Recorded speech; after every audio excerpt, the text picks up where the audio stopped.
The year was 1968. Dahab, on the coast of the Red Sea, was still only a small dot on the map.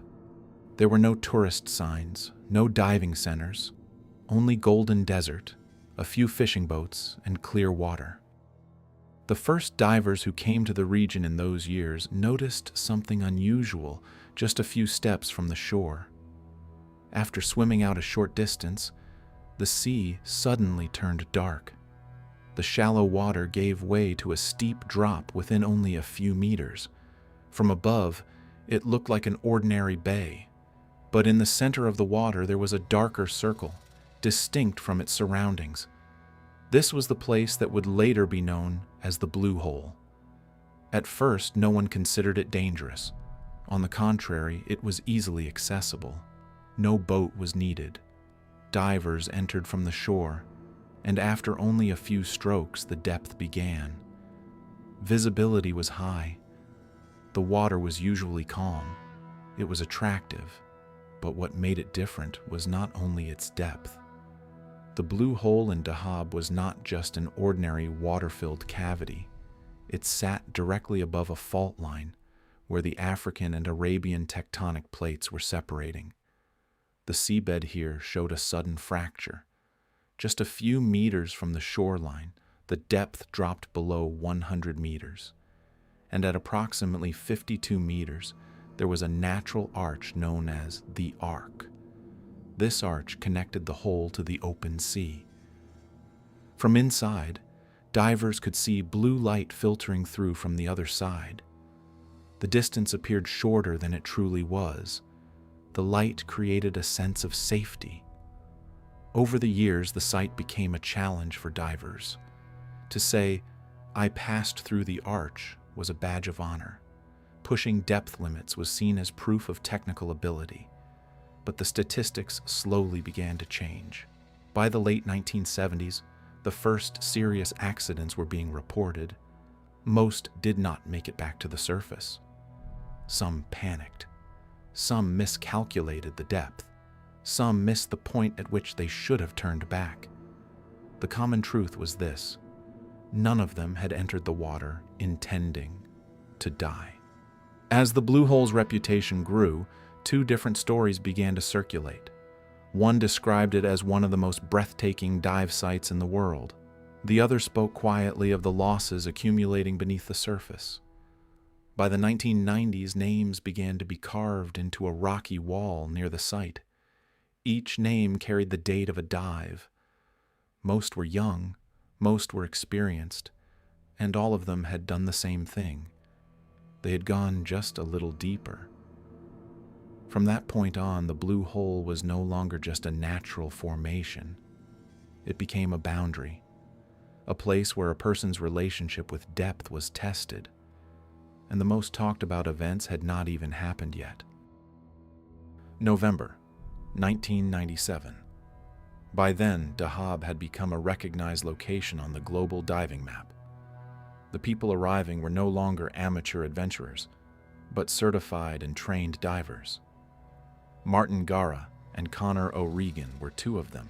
They had traveled from Ireland. Both were instructors. Both had been diving for years. They were planning to organize dive tours in the region. For them, the Blue Hole was not a spectacle. It was a rehearsal. That day, they entered the water with a large group. At first, everything was normal. The descent was controlled. Visibility was clear. They moved along the inner wall of the hole, but at one point, they became separated from the group. Underwater, even a slight difference in direction can cause separation. Distances and angles are deceptive beneath the surface. Once depth exceeds 40 meters, the body begins to change. For a diver using standard air, anything beyond 30 meters is not only a technical boundary, but a physiological one. As pressure increases, the nitrogen in the breathing gas begins to affect the brain. This condition is known as nitrogen narcosis. A diver may feel calm, even overconfident. Beyond 40 meters, the effect becomes more pronounced. Around 50 meters, decision-making weakens. Martin and Connor descended below that threshold. No one knows what they were thinking. Did they panic? Did they lose orientation? Or did they delay the decision to turn back? What is certain is this: their equipment was not sufficient for that depth. Instead of using specialized gas mixtures such as Trimix, they were breathing standard air. At some point, they needed to turn upward. They did not. By the time their absence was noticed at the surface, valuable time had already passed. Very few people were capable of descending to that depth and bringing them back. A local technical diver, Tarek Omar, volunteered. He knew the hole well. He had pushed depth limits before. He had entered that darkness many times. At approximately 102 meters, he found the two bodies, close to each other, motionless. He brought them up one by one. After that incident, the blue hole was no longer described merely as a difficult dive site. The risk had become visible, but it would not be the last. By the year 2000, a 22-year-old Russian diver named Yuri Lipski arrived in Dahab. He was not inexperienced, but he wanted to film the arch of the blue hole. For many divers, passing through the arch was seen as an achievement. Yuri did not enter the water alone. He had a guide. However, his equipment was standard. On his back was a 12-liter air cylinder. He turned on his camera. The descent began normally. Around 50 meters, the effects of nitrogen narcosis begin. A diver may believe they are in control. When looking upward, the surface does not appear impossibly far, but pressure alters perception. Yuri continued descending. The number on his dive computer passed 80 meters. Then it approached 90 meters. This was far beyond the safe limit for standard air. At that depth, the body consumes several times more air with each breath. The sound from his regulator grew faster. At one point, he attempted to ascend. He tried to inflate his buoyancy compensator, but the pressure was so great that the lift was insufficient. His air supply was rapidly decreasing. The video ends there. When Yuri's footage appeared on the internet, many people watched it in shock. But in the diving community, the recording became a lesson, because the incident was not caused by a sudden explosion of events. It was the accumulation of small decisions: depth, equipment, time. In most of the lives the blue hole has taken, there is a common pattern. Not reckless bravery, but a small delay, a slight excess of confidence, a minor miscalculation, and depth does not forgive small differences. The most talked about feature of the blue hole is the natural arch known as the arc. It begins at a depth of approximately 52 meters. It is 26 meters long. The other side opens into the open sea. On paper, it seems simple, but underwater, perception changes.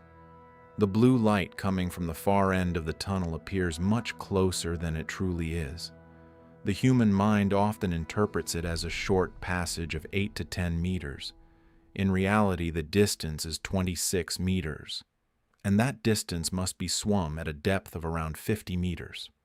At that depth, every stroke costs more. Nitrogen narcosis slows the mind. If there is current, effort increases. As effort increases, air is consumed more rapidly. When a diver enters the arch, they instinctively look upward. But there is no surface above them. There is rock. The only exit is to turn back. This is where panic begins. And with panic, the most common mistake follows: ascending too quickly. However, the nitrogen absorbed at depth must be released in a controlled manner during ascent. If pressure drops too rapidly, gas bubbles form inside the bloodstream and block circulation. This condition is known as decompression sickness. It is commonly referred to as the bends. Think of a bottle of carbonated soda. If you open it slowly, the gas escapes quietly. If you open it suddenly, it overflows. Deep diving works the same way. At the Blue Hole, some divers remain at the bottom. Others make it back to the surface, only to lose their lives hours later. Because the problem is not only the depth, it is the way back up. As fatalities increased over the years, regulations became stricter. For recreational divers, a 40-meter depth limit was introduced. Passing through the arch was restricted to those using technical equipment and specialized gas mixtures. An alternative route known as L-bells began to be preferred. There, divers descend through a vertical chimney into the open sea and then glide safely along the outer wall of the hole at controlled depths. Today, the Blue Hole is still considered one of the most impressive dive sites in the world. The water is clear. The current is weak on most days.